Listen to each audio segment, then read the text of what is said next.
Clownfish. It's small and orange with white stripes. It lives among sea anemones. It dances playfully to hide from danger. Blue tang. It's bright blue with a yellow tail. It swims around coral reefs.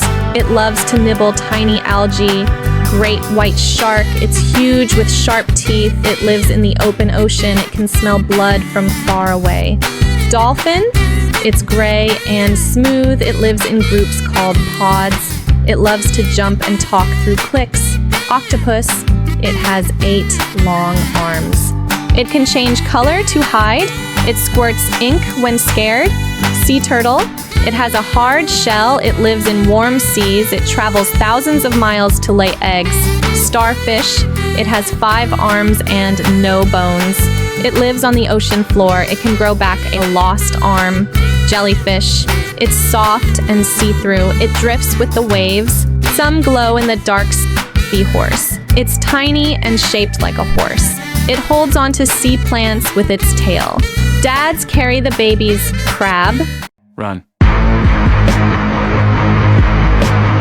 It has a hard shell and 2 claws. It walks sideways on the sand. It hides in holes when waves crash. Lobster. It's red after cooking but dark green in the sea. It has big claws to grab food. It lives under rocks. Stingray. It's flat and smooth. It glides like a flying carpet. It hides in the sand with only its eyes showing. Squid. It has long tentacles. It can shoot ink to escape. It swims fast by squirting water. Whale shark. It's the largest fish in the ocean. It has white spots all over. It eats tiny plankton, not people. Moray eel. It's long like a snake. It hides in coral caves.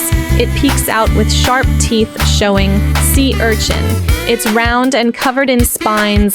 It lives on rocks under the sea. Some glow purple or red. Sea cucumber. It's soft and tube-shaped. It crawls slowly on the ocean floor. It cleans the sea by eating waste. Angelfish. It's bright with stripes and patterns. It lives near coral reefs. It loves to swim in pairs. Parrotfish. It has a beak like a parrot. It bites coral to eat algae. It poops out sand that makes beaches. Swordfish. It has a long, sharp nose. It swims super fast. It uses its sword to hit small fish.